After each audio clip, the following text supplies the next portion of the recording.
하나님의 은혜가 이 시간 온 성도들과 함께 하시기를 간절히 축복합니다. 우리 오래간만에 뵙는 우리 김경미 성도님 환영합니다.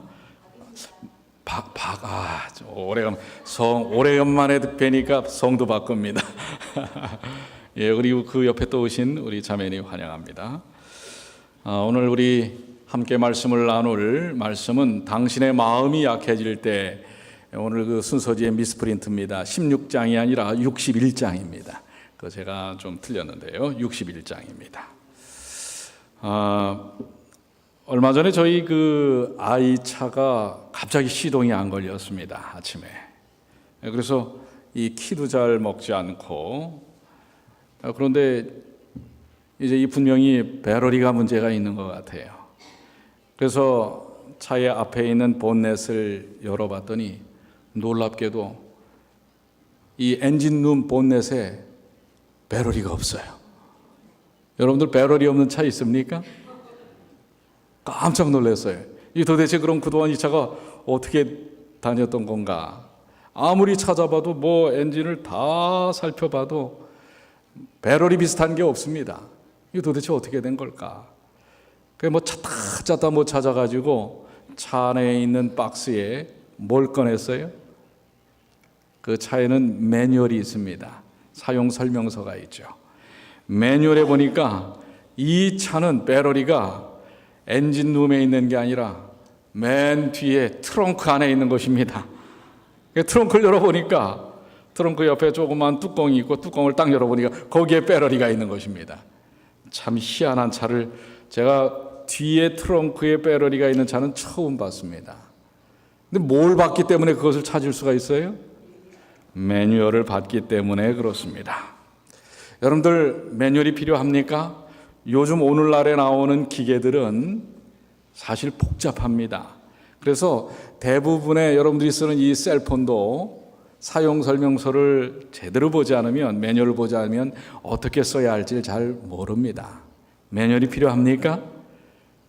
그런데 이런 매뉴얼도 있습니다. 어떤 매뉴얼일까요? 두 가지 책을 여러분들에게 소개를 하는데, 첫 번째는 남편 사용 설명서예요. 여러분들 이런 책 읽어보셨어요? 여자분들? 못 읽어보셨어요? 처음 보는 겁니다. 그러니 남편을 제대로 사용했는지 모르겠어요. 근데 여러분들 남편 사용 설명서만 있으면 되겠어요? 아내 사용 설명서도 있습니다. 그래서 이 내용을 좀 들춰보면, 자, 오늘 여러분들 그동안 못 보셨던 거, 이 사용 설명서, 이 매뉴얼을 좀 통해서 한번 좀 남편도 좀 사용을 하시고 아내도 좀 사용하시길 바랍니다. 자, 여기 남편 사용 설명서 내용은 이렇습니다. 제품 구입 전 충분히 검토 후 구입하십시오. 남편을 구입할 때 충분히 검토하셔야 됩니다. 두 번째, 이게 내용이 많지만 제가 중간중간 좀 뺐습니다. 두 번째, 제품마다 다양한 특성을 지니고 있으므로 먼저 제품의 특성을 파악하십시오. 세 번째, 사용자에 따라 상품의 좋고 나쁨이 다를 수 있으니 사용자의 주의가 요구됩니다. 네 번째는 제품 초기 사용 시와 갈수록 많이 달라질 수 있으나 그렇다고 고장은 아닙니다. 이 처음 쓸 때랑 달라요. 점점 달라진다고 고장은 안 해요. 여덟 번째, 스트레스에 민감하니 제품 상태에 따라 유의하십시오. 잘못하면 폭발도 합니다. 열 번째, 가끔은 어린이와 같은 행동을 할 때가 있으나 그렇다고 제품에 이상이 있는 것은 아니니 안심하고 사용하십시오. 지금 빙긋빙긋 웃는 분들은 뭔가 공감이 되지요. 어린아이 같이 이렇게 행동을 해도 그게 고장은 아닙니다. 근데 이 고장의 이 제품 사용 설명서에 보면은 고장의 원인을 좀 적어놨어요. 첫 번째는 뭐냐면 스포츠 뉴스나 경기를 보고 있을 때는 질문하지 마시오. 그럼 고장 납니다. 무슨 뜻인지 아시겠어요? 스포츠 뉴스나 이런 걸 볼 때는 절대로 어떤 질문을 이야기를 시키지 말라는 거예요. 중요한 뉴스를 보고 있을 때 청소기를 작동하지 마세요. 그러면 고장 납니다. 무슨 뜻인지 알겠죠? 세 번째, 돈 타령이나 주말 백화점 쇼핑 제한 시 등의 경우 주의를 요망합니다. 이럴 때 오작동을 일으켜요. 뭐 쇼핑하러 가자는 돈을 달라고 하든 이런 얘기를 하면 오작동을 합니다. 그래서 주의사항이 있는데, 첫 번째, 급격한 온도 변화로 폭발할 수 있으니 잔소리는 삼가하십시오. 잔소리를 많이 하면 온도 변화가 있어갖고 폭발을 합니다. 두 번째, 이거 아주 주의해야 됩니다. 화기에 약하니 여자 가까이에 절대 두지 마십시오. 세 번째, 반품이나 환불은 불가하니 고장 시에는 그저 고쳐서 사용하십시오. 이 반품이 잘 안 돼요. 자, 이게 이제 남편 사용 설명서라는 책의 내용을 좀 이렇게 요약을 했는데, 그럼 여러분들 아내 사용 설명서는 어떨까요? 첫 번째, 제품을 구입하기 전 겉모양보다는 성능과 내구성을 중시하시기 바랍니다. 순간의 선택이 평생을 좌우합니다. 포장만 보고 하면 안 된다는 거예요. 두 번째, 일단 포장을 벗기시면 반품이 안 됩니다. 간혹 몇 년간 사용하신 후 반품하는 경우가 있는데, 이때는 구입 비용보다 반품 비용이 더 비싸다는 것을 유념하십시오. 그 다음에 다섯 번째, 주기적으로 최소한 월 1회는 벌어온 돈을 다 투자해야만 정상적으로 작동됩니다.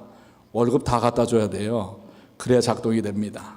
여섯 번째, 주의하실 점은 제조일이나 구입한 날은 꼭 기억해 두었다가 점검을 하세요.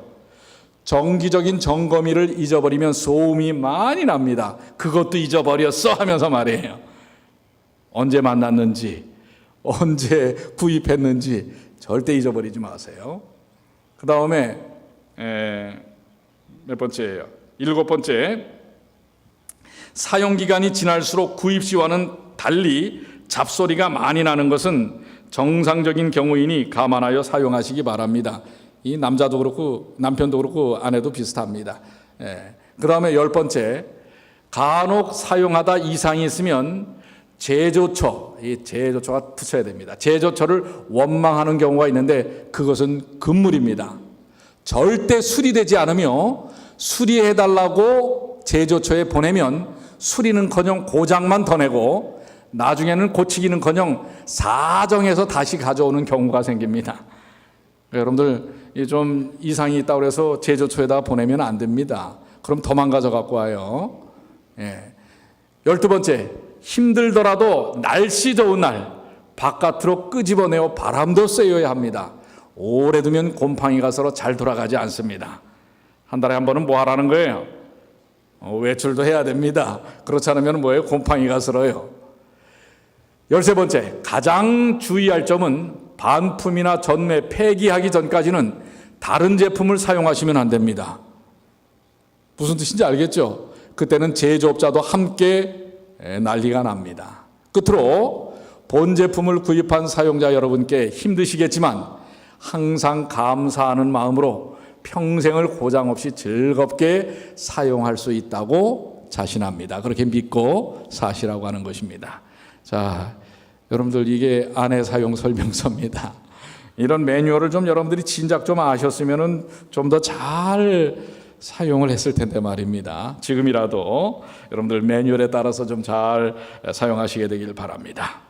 자, 이렇듯 기계도 그렇고 삶에도 뭐 이런 그 사용 설명서가 있는지 모릅니다.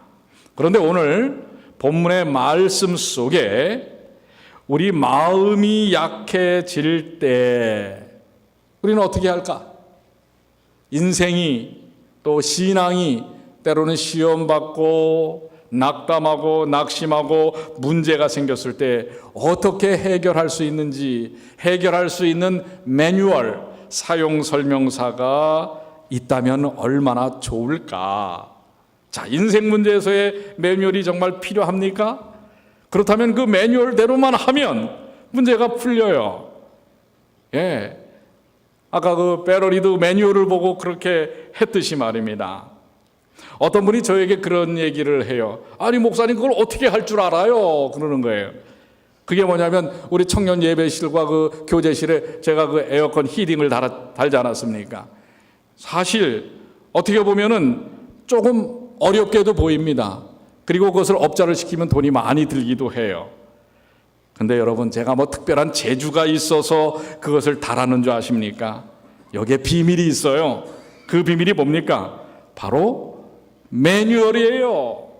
제가 인터넷에서 에어컨 히팅을 가스를 다 조립을 하고 어떻게 가스를 컴프레셔에서부터 에어컨 실내기로 집어넣는지 여러분들 그 순서 매뉴얼 순서대로 그대로 하면 말입니다. 됩니다. 거기에 약간 필요한 거 있으면 연습 조금 하면 돼요. 바로 매뉴얼입니다. 누구나 다 할 수 있는 것입니다. 뭐가 있으면?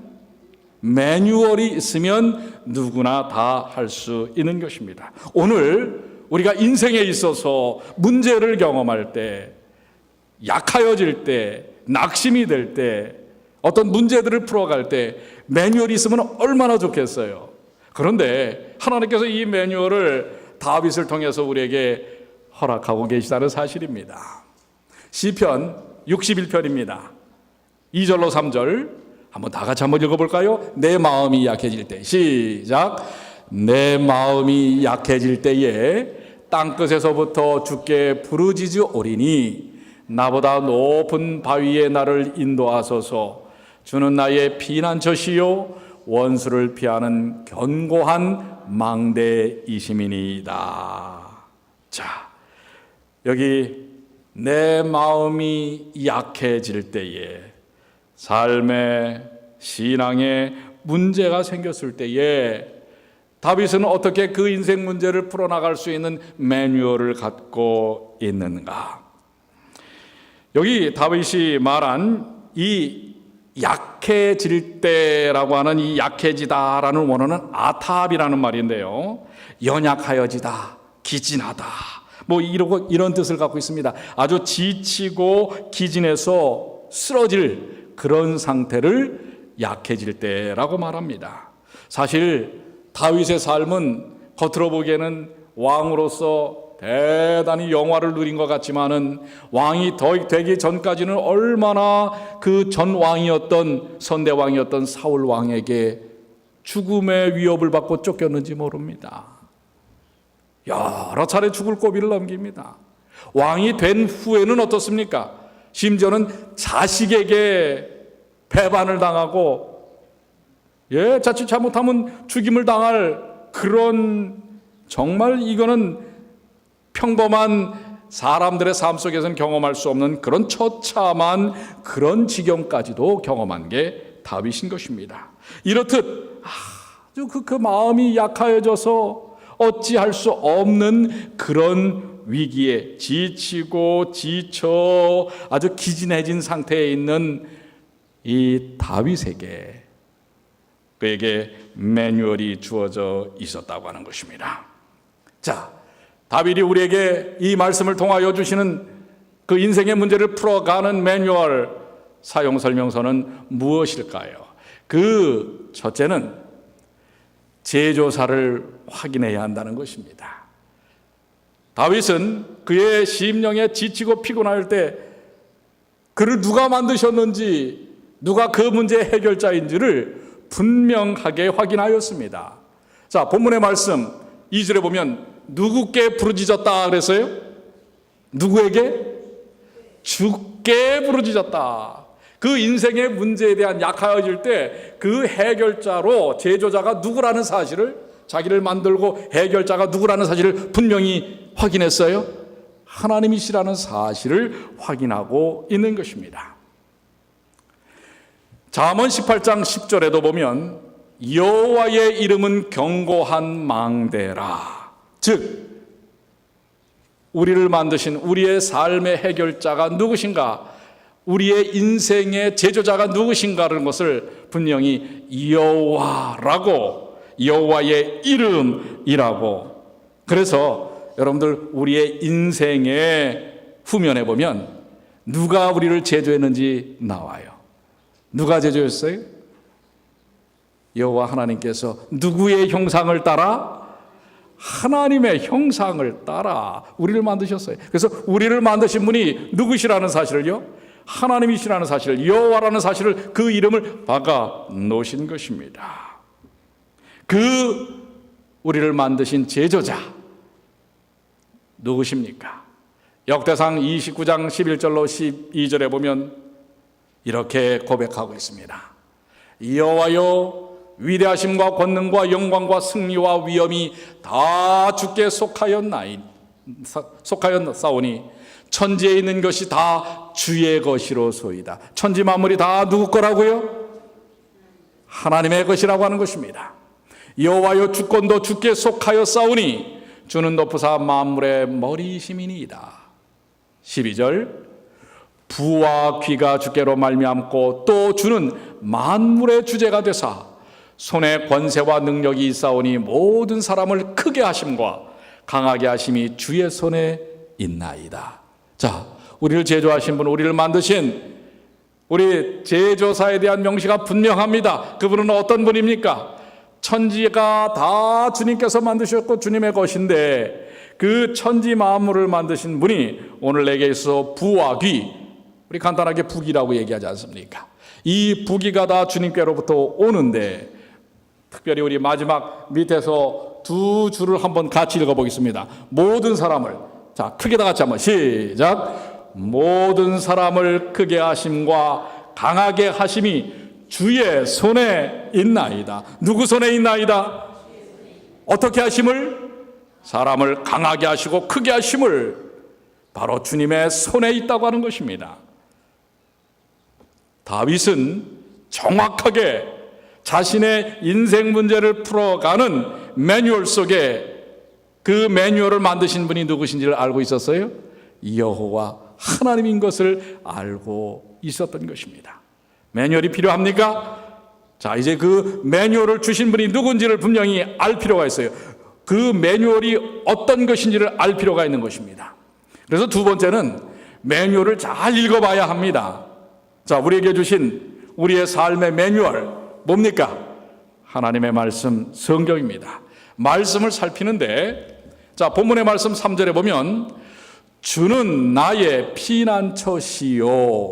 매뉴얼에 보니까 다윗이 자신의 문제를 해결하는 그 해결자가 어떻게 어떠한 역할로 내게 다가오시는지를 다시 한번 명시합니다. 그리고 원수를 피하는 견고한 망대이심이니이다. 자, 여기서 견고한 뭐가 나와요? 망대라는 말이 나옵니다. 또 조금 전에 인용했던 잠언 18장 10절에도 여호와의 이름은 견고한 망대라. 말씀을 살피면서, 매뉴얼을 살피면서 잘 읽어보시면 우리 하나님은 견고한 망대라고 하는 것입니다. 여러분들, 이 망대가 뭡니까? 망대가 뭐지요? 자, 옛 고대 사회는 대개 이 전쟁이 아주 빈번했습니다. 전쟁이 빈번하면서 땅을 취하고, 그 땅은 즉 생명의 기반입니다. 거기서 이제 먹을 것이 나오기 때문에 그 땅을 차지해야 합니다.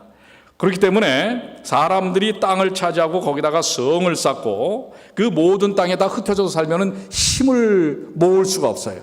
그래서 성을 쌓고 그 성에다가 망대를 세웁니다. 높이 아주 튼튼하게 첨탑을 세우는 것입니다. 그렇게 해서 성 안에 있는 백성들의 모습과 성 밖에 그들을 위해하는 적들의 모습을 미리 감지하는 것입니다. 그런데 이 망대는 적군이 와서 아무리 허물려고 해도 허물 수 없을 정도로 튼튼하게 세워야 합니다. 그래야만 적의 이 침공으로부터, 공격으로부터 성을 지킬 수 있기 때문에 그렇습니다. 바로 여호와는 견고한 망대라고 하는 것은 우리의 생명의 근원이라고 하는 것입니다. 우리의 삶의 피난처라고 하는 것입니다. 모든 원수들로부터, 적으로부터, 죄악으로부터 우리를 구원해 낼 수 있는 것입니다. 그래서 우리는 말씀을 살피면서 우리가 어떠한 삶, 우리를 안전하게 지키는 하나님이 어떻게 우리를 인도하시는지를 알아야 하는 것입니다. 이것이 바로 매뉴얼 두 번째, 첫 번째는 제조자를 살피고 두 번째는 매뉴얼을 잘 읽는 일을 통해서 우리를 돌보시고 우리를 구원하시는 분이 누구신지를 알아야 한다고 하는 것입니다. 그런데 이렇게 알고만 말면 안 돼요. 세 번째는 뭡니까? 세 번째는 우리의 문제를 이제 그분에게 직접 맡기는 일이 필요합니다. 그 매뉴얼에 따라서 순차적으로 문제를 풀어가든지 아니면은 제조사에 맡기는 일이 필요합니다. 즉 기도하는 것입니다. 다윗은 2절에 주께 뭐하였다 그랬어요? 뭐하였다? 부르짖으오니, 부르짖었습니다. 그리고 잠언 18장 10절에도 뭐라고 얘기하고 계세요? 여호와의 이름은 견고한 망대라, 의인은 그리로 달려가서, 망대가 세워진 줄만 알고 있으면 안 되는 것입니다. 그 망대 안으로 어떻게 하는 거예요? 들어가야 하는 것입니다. 이것이 바로 매뉴얼이 가리키는 바인 것입니다. 망대 안으로 들어가는 기도의 삶, 인생의 문제를 수리할 분에게 자신을 맡기는 일들이 필요한 것입니다. 하나님을 믿는 여러분과 저는 기도의 대상을 가진 사람들입니다. 우리의 기도의 대상이 누구십니까? 천지 만물을 만드신 하나님이요, 견고한 망대이신 하나님이라고 하는 사실을 이야기하고 있습니다. 시편 91편 1절로 3절에 보면 그래서 이렇게 분명히 설명하고 계십니다. 지존자의 은밀한 곳에 거주하며 전능자의 그늘 아래 사는 자요, 나는 여호와를 향하여 말하기를 그는 나의 피난처여 나의 요새요 내가 의뢰하는 하나님이라 하리니 이는 그가 너를 새 사냥꾼의 올무에서와 심한 전염병에서 건지실 것이미로다. 아멘입니까? 하나님은 매뉴얼을 따라서 하나님께 그 모든 것, 자신의 삶이 연약하여질 때 맡기는 자에게 그 모든 문제를 해결해 주시는 해결자라는 사실을 이야기하고 있습니다. 우리 지난주부터 이 매뉴얼에 따라서 우리가 기도하지 않았습니까? 벌써 2주가 됐네요. 우리가 2주 동안 우리 박정자 집사님의 증손녀를 위해서 얼마나 기도했는지 모릅니다. 그 태중에서, 복중에서 이미 출산을 해야 되지만 그게 점점점 늦어지면서 그 아이가 어머니 뱃속에서 변을 먹게 되었다고 하는 이야기를 들었지요. 그래서 그 변이 어디에 들어갔어요? 폐에 들어가서 염증이 생기는 것입니다. 참 어떻게 보면은 위중한 그러한 상황일 수 있습니다. 그런데 여러분들이 뜨겁게 기도해 주시고 우리가 기도할 때마다 기도하고 하나님께 이 매뉴얼대로 하나님께 나아가서 달려가서 하나님께 부르짖어 간구하였을 때 여러분 감사하십시오. 하나님을 찬양합니다. 이 아이가 회복이 되었습니다. 그리고 이제 한 2주 정도만 잘 치료를 받으면 퇴원할 수 있다고 하는 것입니다. 제가 아는 어떤 분은 의사의 오진을 통해서 태중에서 또 변을 먹었습니다. 그런데 지금 아마 그 아이가 살아있으면 거의 30이 넘었을 거예요. 그런데 정신적 장애를 갖게 되었었습니다. 참 어려운 일입니다. 그런데 여러분, 하나님께 그 연약할 때 삶의 방법으로, 사람의 방법과 인생의 능력으로 되지 아니할 때에 하나님께 그 매뉴얼대로 아뢰을 때에 하나님은 응답해 주신다는 사실을 여러분들 기억하시게 되길 바랍니다. 제가 일전에 우리 야영회 때 쓰기 위해서 무전기를 준비한 적이 있어요. 그런데 이제 이것을 보관하기 위해서 이 무전기에 있는 배터리를 분리를 시켜놔야 되는데 앞만 봐도 평상시 웬만한 건 그냥 이렇게 손으로 이렇게 눌러서 이렇게 딱 하면은 배터리가 분리가 됩니다. 아무리 해도 안 되는 거예요. 제가 그래도 기계를 꽤 잘 만진다고 생각을 했는데 아무리 해도 안 돼요. 근데 그 순간 제가 아주 어리석은 짓을 했어요. 드라이버로 그 틈에다가 껴가지고 어떻게 해요? 그걸 이렇게 밀어내려고 하는 것입니다. 그랬더니 어떻게 해요? 밀려서 분리는 되지 않고 자꾸 험집만 나는 겁니다. 아니 이렇게 해서도 이게 분리가 안 된다면 도대체 이게 뭐가 문제일까? 네, 여러분들 자기 생각대로 하면은 낭패를 볼 때가 많습니다. 그런데 다시 그 순간에 왜 제가 메뉴를 봐야 된다는 생각을 잊어버렸는지 몰라요. 매뉴얼을 딱 보니까 무전기 밑에 보니까 누르는 푸시 버튼이 하나 있는 거예요. 그걸 누르니까 쑥 빠져나와요. 아니, 에어컨도 달았던 사람인데, 여러분들 장담하지 마세요. 우리의 인생 문제에 대해서 여러분의 지식과 경험으로 풀어나갈 것이라는 오만한 장담을 벗어나야 합니다. 무엇대로요? 매뉴얼대로 해야 합니다. 하나님께서 우리에게 성경을 통해서 가르쳐 주신 방법대로 해야 합니다. 아, 그거는 수술을 해야 한다고? 아닙니다. 첫째는 하나님께서 우리에게 가르쳐 주신 방법대로 하는 일이 필요한 것입니다. 이것이 바로 오늘 우리의 인생 문제, 특별히 하나님을 섬기며 하나님을 믿고 사는 그리스도인들이 살아야 할 방법인 것입니다. 그런데 때때로 우리는 어떻습니까? 우리의 신앙도 우리의 경험, 우리의 생각, 이런 것에 자칫 묻혀져서 하나님께서 주시는 말씀의 매뉴얼들을 잊어버리는 경우들이 너무나 자주 있지 않은가요? 자, 그런데 또 한 가지는 뭐냐면, 매뉴얼은 있는데, 매뉴얼은 아는데 문제는 그것을 실행하지 않는다는 것입니다. 예수님께서 왜 이 땅에 오셔서 3년 반 동안 제자들을 그렇게 그들과 함께 먹고 마시고 다니시면서 때때로는 뭐예요? 참 그 제자들에게서 마음도 이렇게 이해받지 못하는 그런 경우가 있을지언정 3년 반 동안을 그들과 함께 하셨을까? 왜였을까요? 그들을 뭐 하시기 위해서요? 이미 그들에게 4,000년 전부터 내려오는, 구전으로 내려오는 말씀과 기록된 말씀들이, 구약의 말씀들이, 시편이 그들에게 있었단 말입니다. 그런데 그들이 매뉴얼대로 살고 있지 않는 것을 주님은 보신 것입니다. 여러분들, 그 미국의 어떤 한 시골 장례식에서 있었던 일입니다. 이제 목사님께서 이제 추모 예배를 드리면서 추모 설교를 하는데요. 그 고인 이제 부임하기 전에 설교를 하잖아요. 이제 그 고인에 대해서 설명을 하는데, 고인이 되신 성도는 매우 정직했고 아내에게는 다정하고 헌신적이었으며 자녀들에게는 자상하고 몹시 따뜻한 분이었다고 아주 길고 긴 찬사를 하는 것입니다.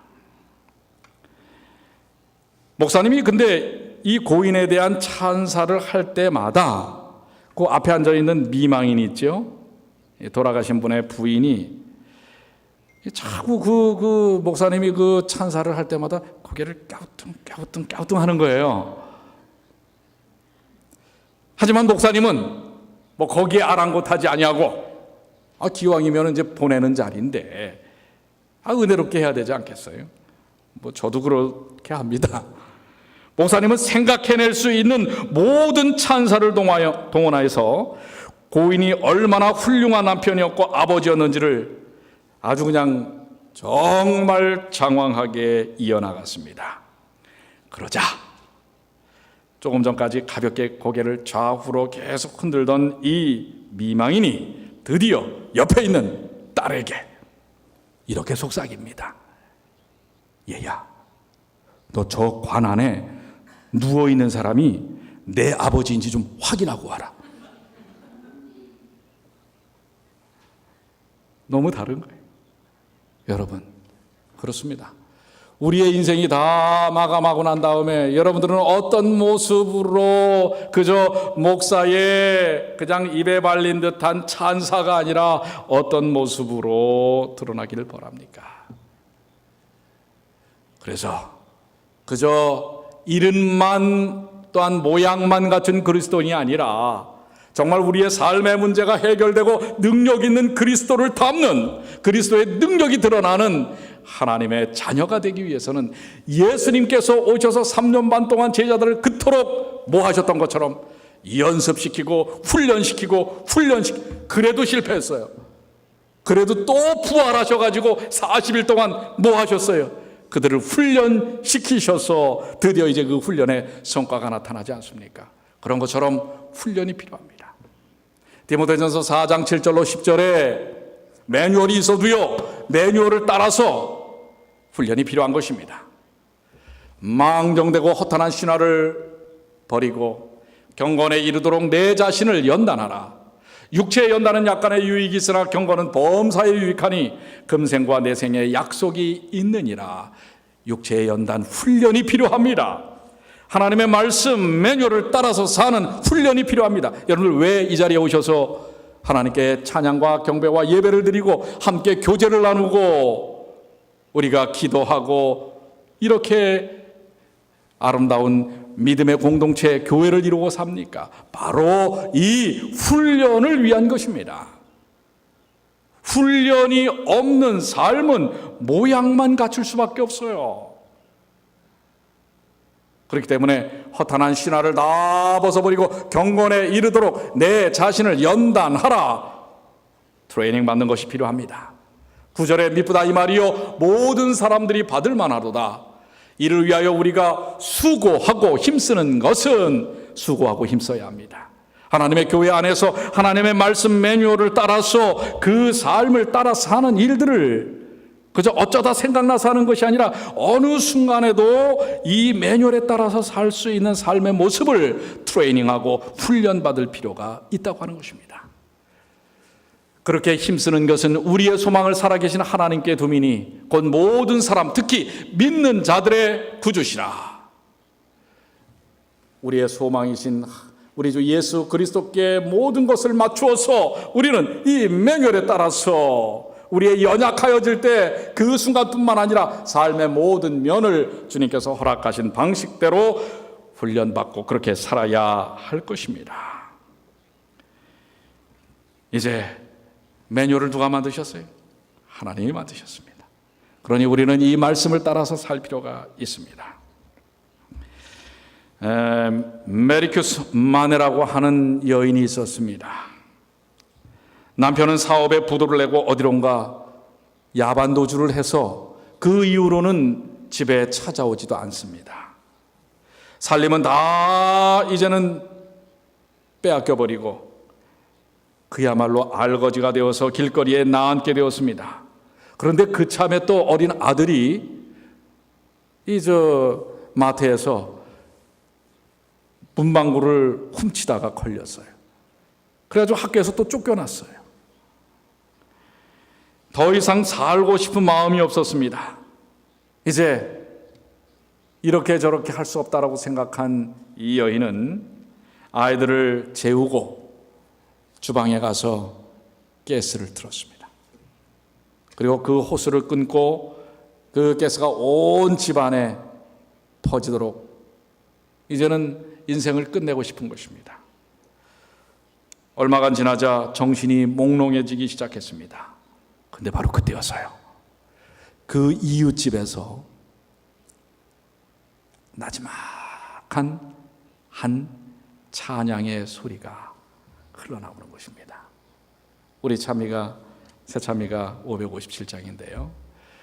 내 모든 시험 무거운 짐을 주 예수 앞에 아뢰이며 근심에 쌓인 날 돌아보사 내 근심 모두 맡으시네. 이 찬양이 들려오는 거예요.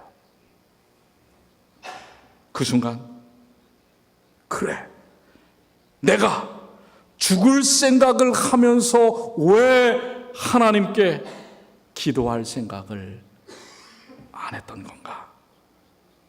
그리고 힘을 내어서 그 가스에 취해 있는 아이들을 문 밖으로 내밀고 창문을 다 활짝 열고 가스를 잠갔습니다. 그리고 방 한가운데 무릎을 꿇고 기도를 올리는데 눈물이 왈칵 쏟아집니다. 그리고 기도 후에 하나님의 세미한 인도하심과 음성을 듣고 그 모든 삶을 정리하고 시골로 내려갔습니다. 그리고서는 새로운 삶을, 허름한 빈집을 하나 어렵게 얻어서 새로운 삶을 시작하였습니다. 훗날 그 자녀들을 아주 멋지게 키워냅니다. 그는 그의 자서전 근심이여 안녕이라고 하는 책에서 책의 마지막 결론을 이렇게 내리고 있습니다. 죽을 수 있는 용기를 가진 자들이여 하나님 앞에 기도할 수 있는 용기로 바꾸어 보십시오. 100번의 탄식보다 한 번의 기도가 당신에게 기적을 가져다 줄 것이요 100번의 절망보다 한 번의 믿음이 당신의 운명을 바꾸어 줄 것입니다. 여러분, 아멘입니까? 오늘 우리의 마음이 여러 가지로 연약해질 수 있어요. 저도 가끔 보면 생각지도 못하게 가끔 이렇게 우울해질 때가 있어요. 왜 그럴까? 원인이 없는 것은 아니에요. 다 있는 것입니다. 그런데 그거를 어떻게 풀어갈 것인가? 목사인 저도 약해질 때가 많습니다. 어떻게 풀어갈 것인가? 오늘 다윗이 우리에게 보여주는 매뉴얼대로 주께 부르짖었더니 주님께 부르짖는 것입니다. 그 매뉴얼대로 우리를 모든 것을 해결하신 하나님께 그 방법대로 다가서게 되면 내가 인식하고 인지하는 거랑은 전혀 다르게 하나님께서는 그 약속을 이루신다는 사실을 기억하시게 되길 바랍니다. 사랑하는 여러분, 오늘 우리에게는 충분한 하나님의 말씀에 사용 설명서 여러분들이 행복해지고 강해지고 능력 있게 될 수 있는 방법을 허락해 주셨어요. 잊지 마세요. 옆에다 두고도 잊고 사지 마시길 바랍니다. 아니, 보고도 열어보지 않고 사는 경우가 얼마나 많습니까? 이제 오늘 여러분의 인생의 매뉴얼, 삶의 문제 해결책의 매뉴얼이 바로 성경 말씀에 있고 이 성경 말씀대로 그대로 하면은요, 여러분 뭐 에어컨만 달 수 있는 게 아니에요. 다 할 수 있어요. 특별히 영혼을 살리는 일에, 여러분의 가족을 살리는 일에, 여러분의 이웃을 살리는 그 모든 일들이 바로 이 안에 담겨져 있다는 것. 그리고 이 일을 위하여 이제 하나님의 교회는 충분한 훈련을 할 필요가 있다는 것을 기억하시면서 오늘 그 메리큐네 마네가 들었던 이 찬양, 오늘 혹시 여러분들의 마음을 자기도 아직도 발견하지 못한 어떤 심정적인 많은 자극들이 나를 자꾸 이렇게 위축되게 만드는 그런 것들이 있다면 오늘 이 찬양을 통해서, 이 찬양을 통하여 위로하시는 주님의 은혜를 통하여 새로운 힘을 얻으시고 문제의 해결책을 경험하시는 다윗처럼 견고한 망대로 우리 앞에 다가 계신 주님 앞에 다가서시는, 그래서 그 놀라운 축복과 은혜를 경험하시는 주님의 귀한 백성들이 되시기를 간절히 축복합니다. 이제 우리 마지막 찬미는 오늘 이 557장을 함께 다 같이 하도록 하겠습니다.